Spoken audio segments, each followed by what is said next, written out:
All right, let's get this thing started. I am Richard, one of the developer advocates here at Chainlink Labs. And in this workshop, we have Joseph from Truflation. And he's promised me he can make inflation APIs fun and entertaining and enjoyable to work with. So with that, Joseph, I'll kick it off to Okay. you. And I'll be here in the comments if you have questions and stuff like that. But yeah, here's Okay. Joseph.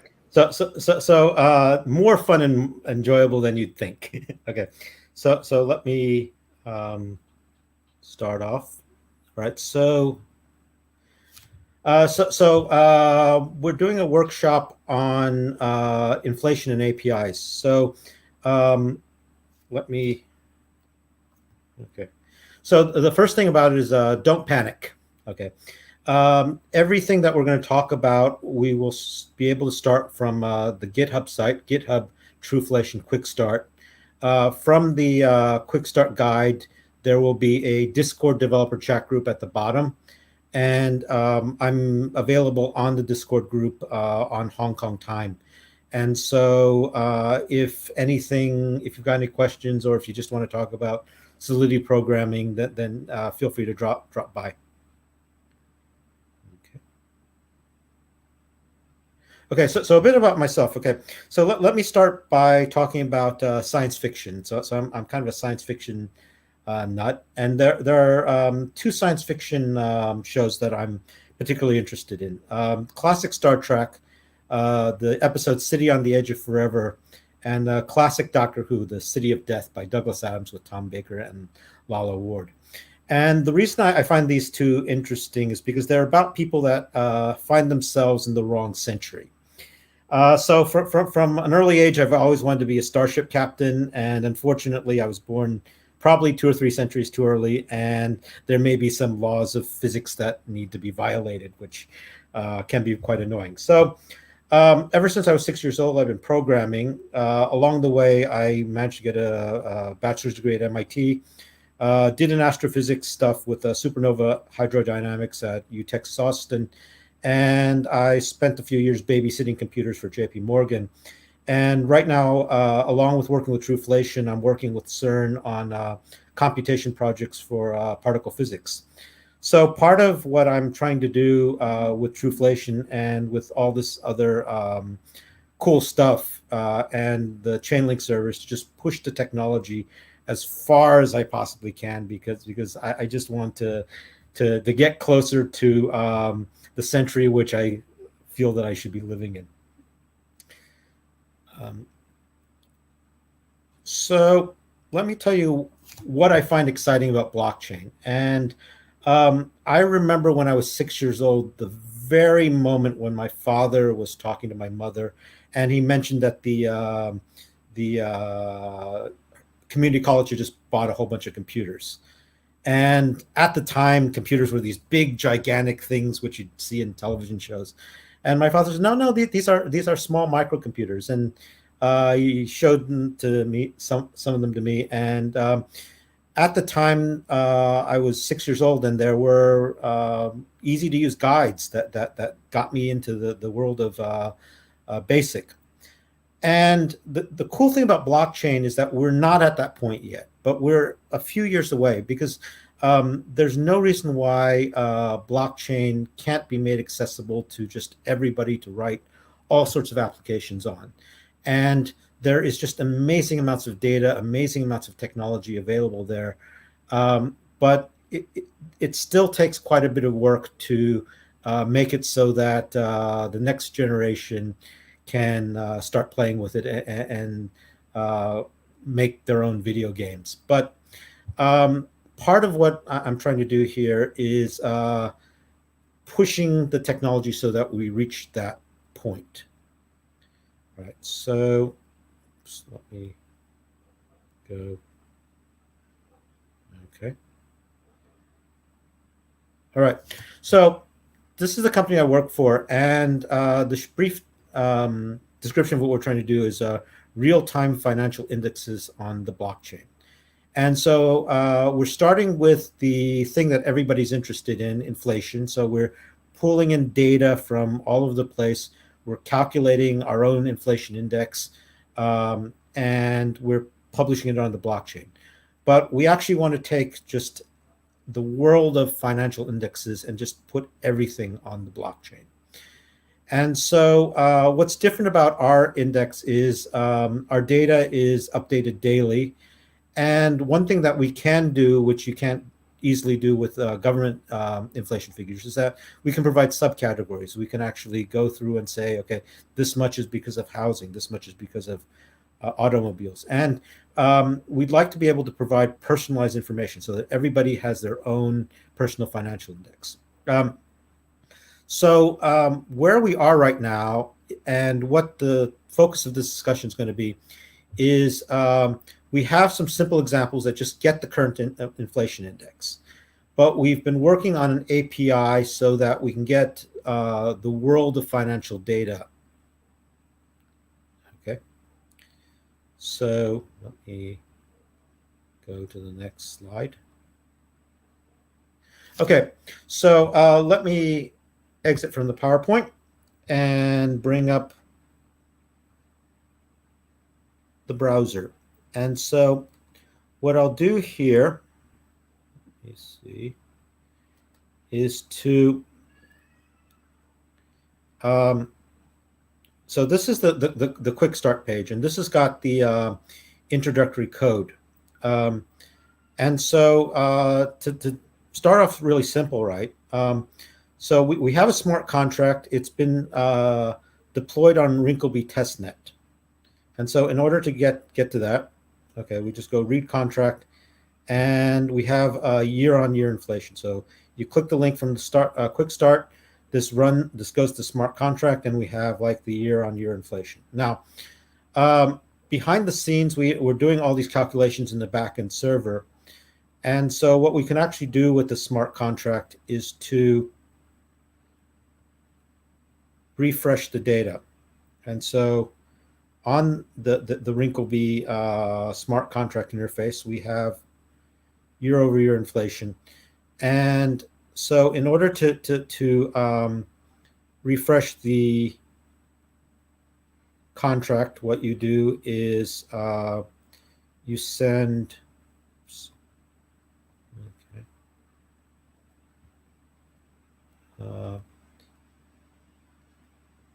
Okay.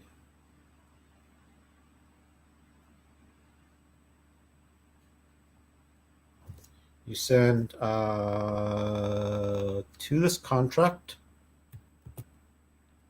okay, 0.01 link, and then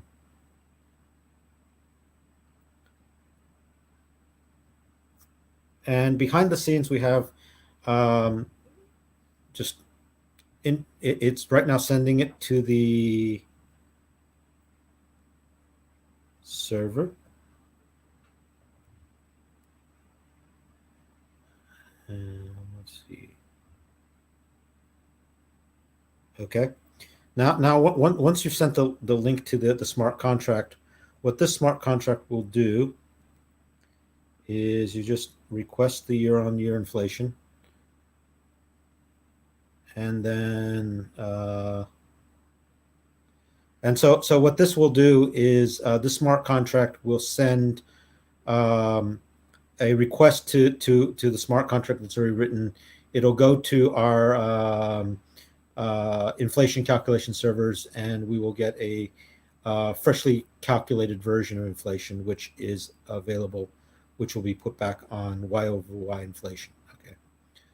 So let's go back, and just the second thing is this is just a quick tester so that you can interact with the smart contract, but you might want to run your own smart contract. And so, okay, actually here, right? So this is the smart contract that it's actually running on the back end. So let me just go through it's fairly basic Solidity. So you incorporate the Oracle ID, the job ID, and the fee. And this is the heart of the contract where you request the year-over-year inflation. And so what we've done is you request the inflation as a service. you're requesting year-over-year inflation, and then you ask for the thing to be written in JSON format.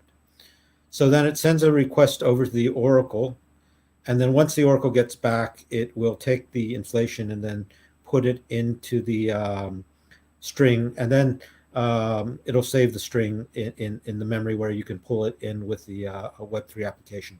And so I'll show you how this works from a Web3 application later. But one of the issues that you're running into when you are running with a smart contract is that if you're trying to do a calculation within a smart contract, then you actually are probably wanting to use integer numbers rather than strings. And so there's also in the smart contract a commented part that shows how our API works for getting way data. So here's basically the same thing, is that you're asking for Truflation current, you're asking for year-over-year inflation, and then instead of asking it for JSON value, you're asking it for in int 256 and with a multiplier of 10 to the 18. And again, this sends it to the backend server. It returns the value, and then it does a conversion to the inflation in terms of way, and then it puts in the public variable. Now, one of the questions you might want to ask is that this is all done asynchronously. So the sending the stuff to the server is done, so it's non-blocking. So you might ask, okay, so how do I make sure that the thing's been recovered? And we'll go through some of that with the Web3 application. Okay, so just to go through a quick deploy, and again, the instructions are on the quick start, but the way that you'd go about doing a deployment is you use injected Web3, you select Truflation tester, and there's a triplet of 3 values here. And so if you go onto the, let me go back to the list of available networks, right? Right now, we have actually created endpoints for a whole host of networks on the new API. Those should be available in the next day or so. But if you want to deploy this to a new network, then you just put in the Oracle ID, copy over the job ID, and put in the fee.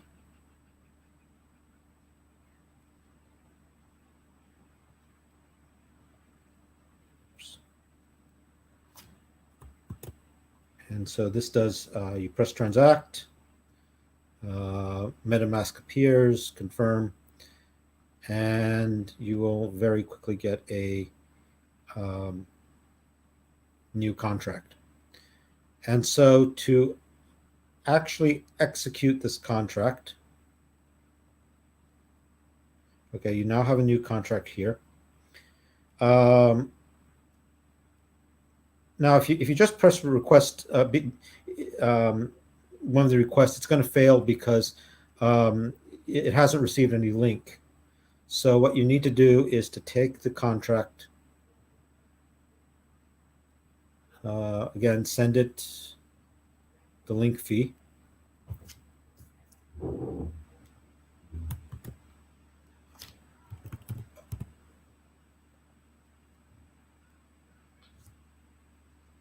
Okay. So, and then wait for the link. Now, once the link arrives, then, oops. Yeah.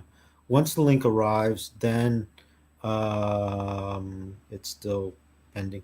So once the link arrives, then at that point, you can execute one of these things, and it will send the following API things to the remote server, and you'll get back the data. Now, the key thing I want to point out is that right now, as we add more and more indices to the Truflation family of indices, you'll be able to get to the indexes without with minimal rewriting of the software. So right now, what we're doing is that we've started with US CPI data. We're in the process of getting CPI data from a whole bunch of other countries. We're also adding interfaces so that you can get categories for individual CPI. And then the other thing that we're working on is getting crypto and NFT indices, so we get pricing indices off that. And so all of that is available through a smart contract via these services. Now, for the purposes of a hackathon, one of the things that I don't want to do is to sort of limit your creativity. So if you can go to the Truflation website, follow us on Twitter, and if there's anything that looks like we're thinking about working on, then just create a smart contract, put in placeholder endpoints, and then contact us, and we'll try to see what data we can provide you. So let's go back to the quick start. So the other thing that we've provided is, and one of the problems with a lot of introductions to Solidity programming is that they turn out to be slightly complicated, because they have CSS and React and all this other things. And so what we actually did was we created a very simple sample front end, which is basically one HTML page and one JavaScript file. And what this allows you to do is it allows you to connect the wallet. You can basically do what was done with the what was done with the Etherscan page. You can get the year-over-year inflation. Now, if you request inflation here, what the JavaScript will do for this thing was it'll automatically have you transfer the link. And then it might be that the network is slower than we like, but if I can go to the actual, let me go to the actual, see. Okay, so while it's waiting, let me go to the source code for the Web3 front end. So, and the front end was intentionally designed so it doesn't have any CSS, it doesn't have React, it doesn't have any sort of complicated things. It's just basic JavaScript, so you can see how it works. And so, when you press refresh, it takes the data, it does a transfer of link, and then it sends a request to the calls the year-on-year inflation, and then it waits for the response. And what happens here is that I put a listener, and the listener waits for a Chainlink fulfilled response, which says that the response is completed. And at that point, I display the answer, and so the network seems to be very, very slow right now. But I'll come back later to see the thing acting. All right. So the other thing that's available on for Web3 is a set of power tools. And so what we have here is in the API tester, we have a set of commands that you can actually send APIs to the backend. So one of them is just a ping to get echoes. One of them is to get the echo in terms of way. It turns out that if you want the entire inflation structure rather than just JSON, you can get the full structure. And let me see if it's still transferring. Right. So while it's transferring, let me go back and oops. Okay. So while it's still transferring, let's go back to what's kind of the fun part of this thing. So what I wanted to do, right, is just show you some very, very simple scripts for people to get you connected with the Truflation API. So it's very simple. We're just requesting a number and getting the number, which is the current CPI index. So what we're actually trying to do is to expand the system so that you can do complex queries and retrieve complex data. And we're also interested in connecting with people that are trying to expand the Chainlink infrastructure. So while you're doing the hackathon, don't let just the data that we have limit your creativity. Just think about any financial index that you can create an application for. And for now, we can just set everything as placeholders, and we can actually do some really fun stuff. And so what I'm working on, right, is to connect Truflation with industry visualization systems. So I come from a physics world, and there are lots of visualization systems for particle physics, and I'm trying to go through the Chainlink architecture and do visualization with the data that's available in Chainlink. And again, it's a lot of work, but it's pushing things to the future. And so,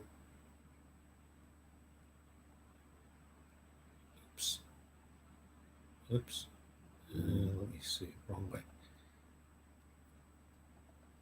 Oops, let me. Okay. All right, so let me just come up with some ideas for hackathon things. So one of the things that you can actually do is that there's a lot of algorithm trading or DeFi that's being done on Ethereum. And so one of the things that you can do is to think of ways of integrating that with inflation or financial index data. So one of the things that you can do is to just write a simple bot, either in Web3 or in Solidity, that does some sort of trading. The other thing to do is sort of figure out ways of doing data analysis, figure out ways of pulling data out and just doing correlations and thinking of ways of graphing. One of the other ideas is to combine the data that we have and which we plan to have with other data sources. Now, one of the things that we actually want to do is to provide a end-to-end system for doing financial indexes. And so one of the things that you can think about, and this is if you're not strong in coding, you can actually think about how inflation would work differently for a 20-year-old in New York versus an 80-year-old in Arizona.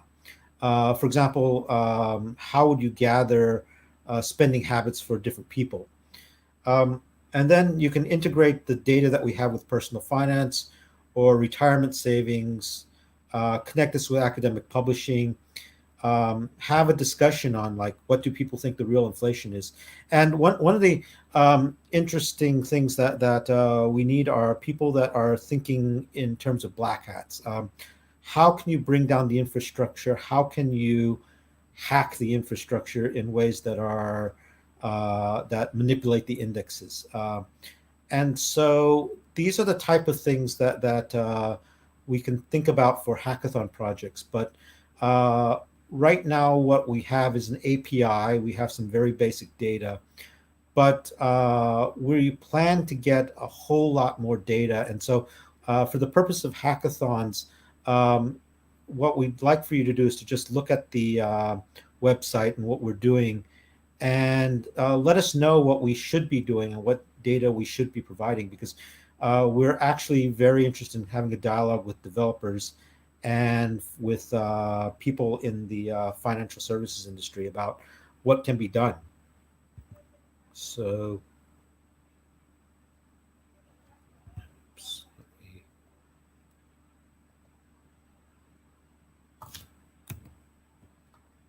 okay. So the other thing that we're doing is we're pushing the API. We're building a lot of things on top of Chainlink, and we are actually interested in working with other people that are doing similar stuff. So, and these are just random ideas. They require quite a bit of programming, but it's stuff to think about that would help the ecosystem.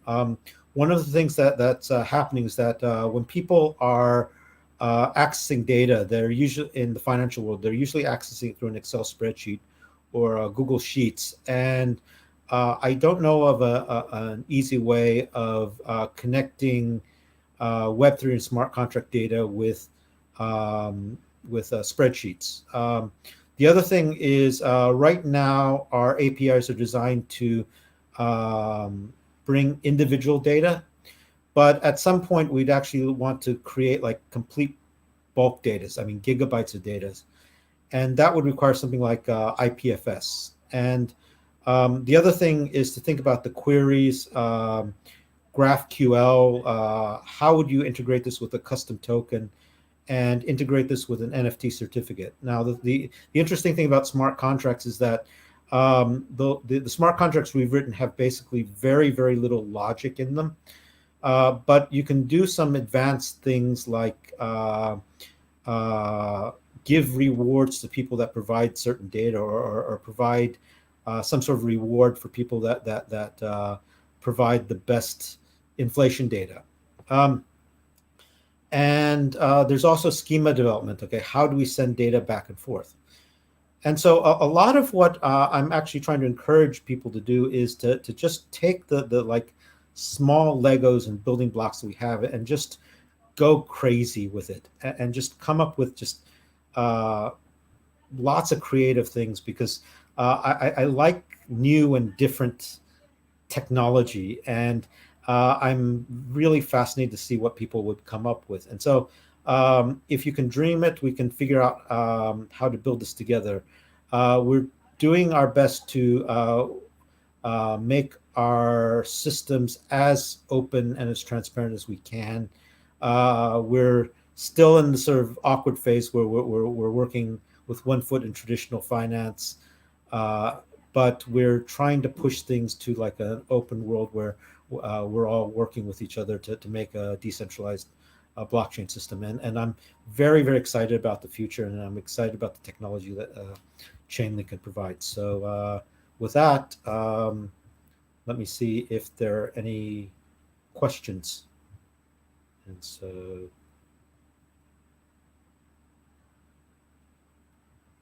okay. Ooh. Okay. So let me stop the screen sharing. And so are there any questions about what we're doing? Okay. So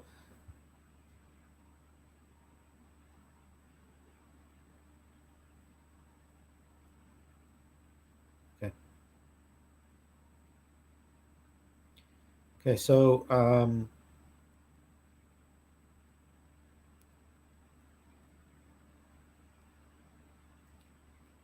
okay. So if there aren't any new questions, I'll be available on the discourse, the Discord channel, and look forward to seeing you there.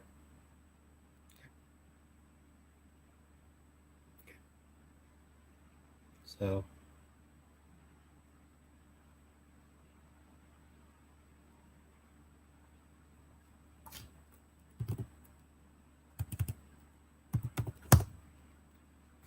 Right. I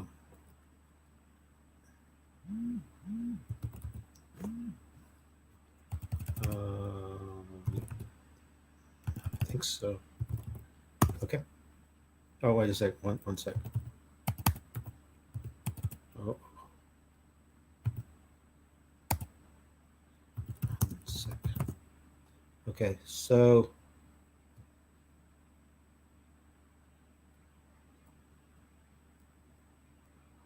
okay.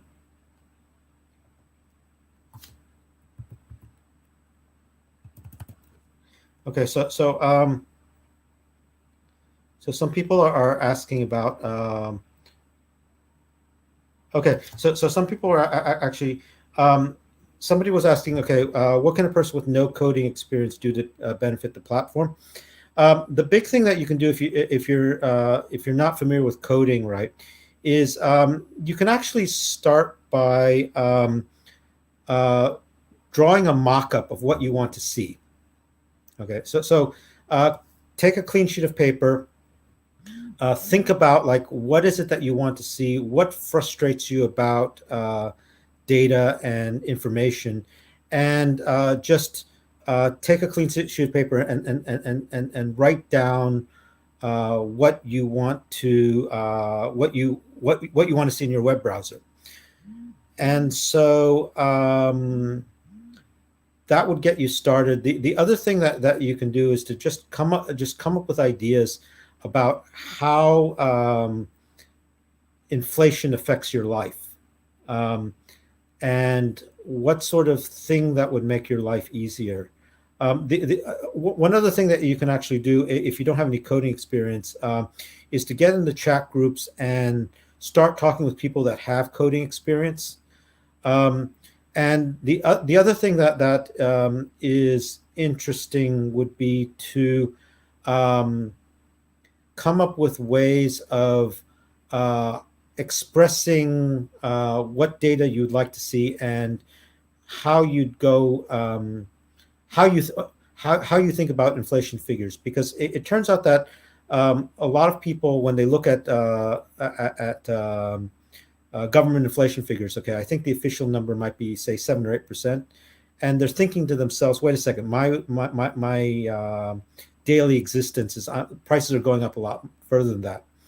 And so one of the things that you can do if you don't have much coding experience is to just think through, okay, record prices and try to think through, like, why is it that the official index seems different from my daily experience?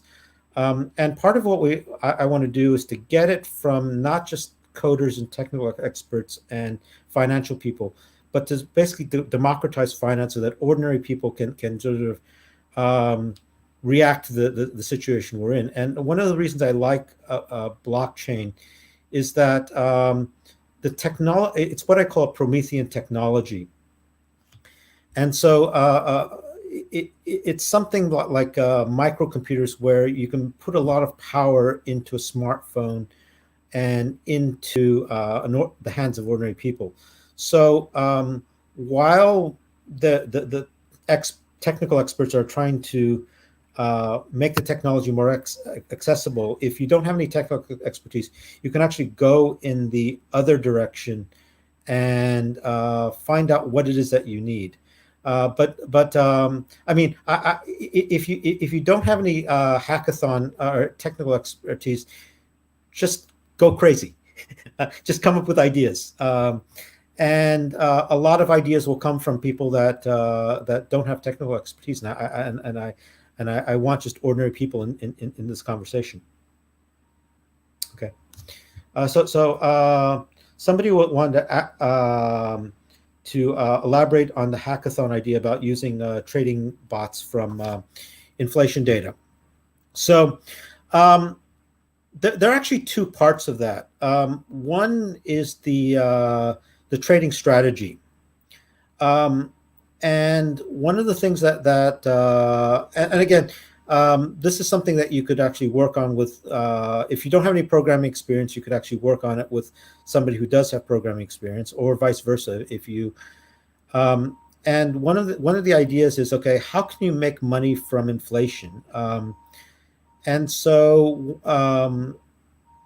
for example, okay, if gas prices are going up, so what? I mean, how can that be done? Once you have that, then it's a matter of once you've got an algorithm or a trading strategy, then it's a matter of figuring out how to connect it with real-time data. And at that point, that becomes sort of a technical exercise. Um, so the other thing that's interesting as far as bot trading is um, you can try to start if you've got like limited or introductory programming experience, you can actually start trying to code with Python and try to see how far you can get before you need expertise. And so that's the two parts of trading is the technical part of writing an engine that actually executes trades, and the other part is to think of strategies. Um, so somebody asked, do we have inflation rates for all countries? We want to. Okay, let me put it this way. That's what we want to. We're starting with the U.S. We're moving into to some other countries. One of the problems that we actually have with getting things from other countries is just getting the raw data. So what it turns out to be the case is that if you go into every country, right, the people that collect the prices turn out to be very, very different. And so there are probably lots of countries where we'd like to be everywhere, but for example, if you're in Peru, for example, how does one get pricing data in Peru? I don't know. So one of the things about the blockchain is where we want to be at is okay. Somebody who's the world expert in providing pricing data in Peru figures out how to connect their pricing data to our systems, and this is the type of thing that we'd like to be able to do. We're still very, very far away from that, but we want to have not just pricing data for every country, but pricing data for every state, every city. I mean, we actually want to have like pricing data down to okay, what does your individual pricing data have? And that's a tall order. It's not going to be done like next week, but that's the direction we're moving in because blockchain has this ability to just combine expertise from so many people that I don't know how to do it, but I know it can be done. Um,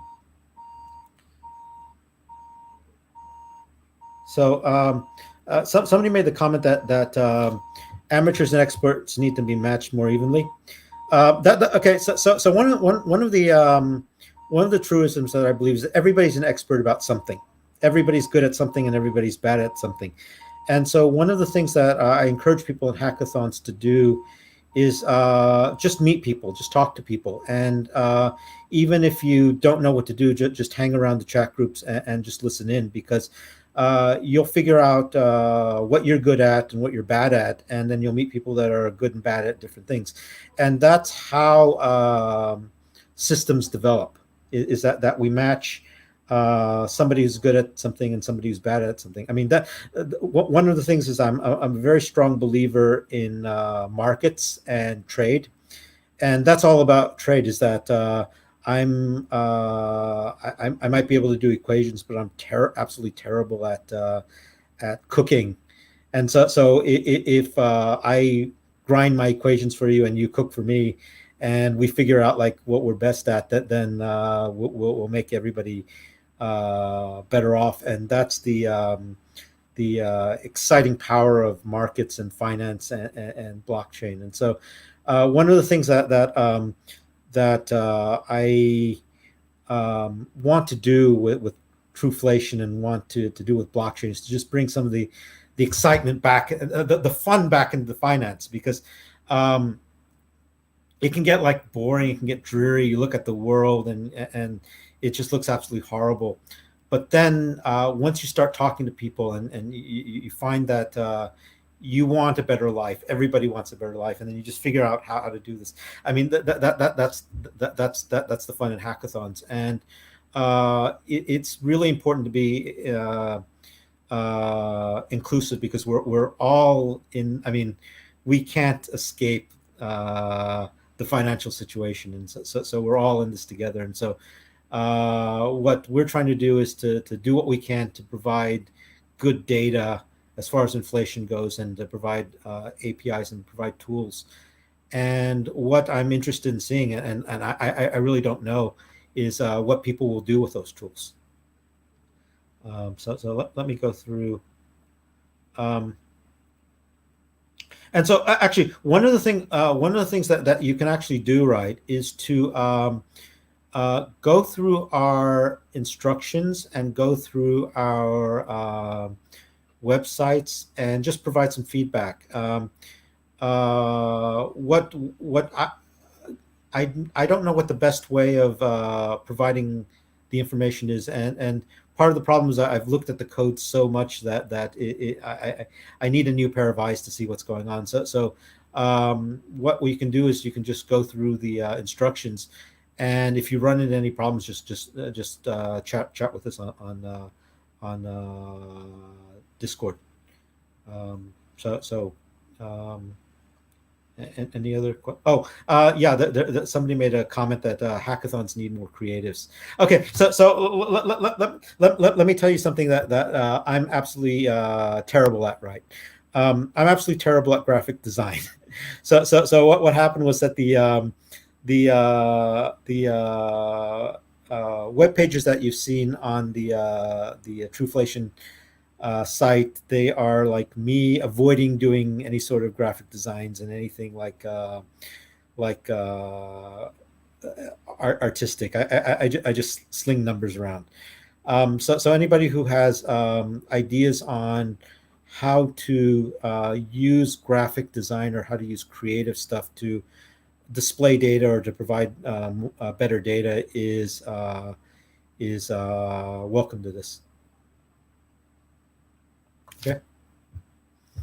So I think that's all the questions that we have. So if there are any more questions, then